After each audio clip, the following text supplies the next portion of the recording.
Hi, today we're gonna unbox this YSL pouch. There's the details on the side.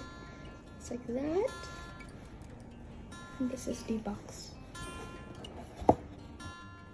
Also comes with a little card.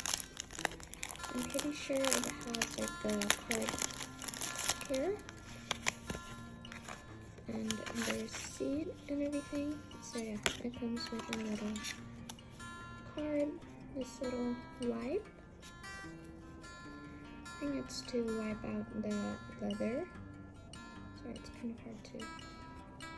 And then there's also another card, and then this is the card instructions, and this is the little receipt, I'm pretty sure.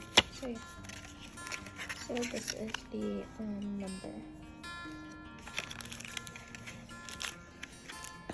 Comes with a dust bag as well.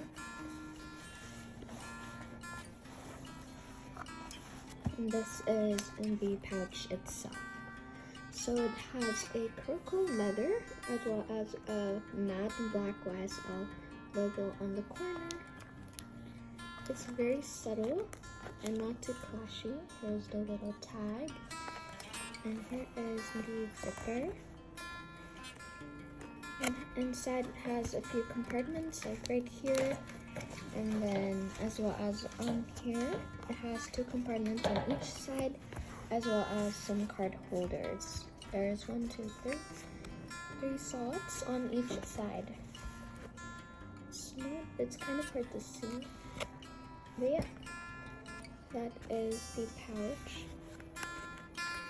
Also has a little YSL logo right here on the inside. It's kind of hard to see. Yeah, here is the detail of the back, and this is the front. Again, the logo is very subtle, so yeah, it's very cute. Thank you.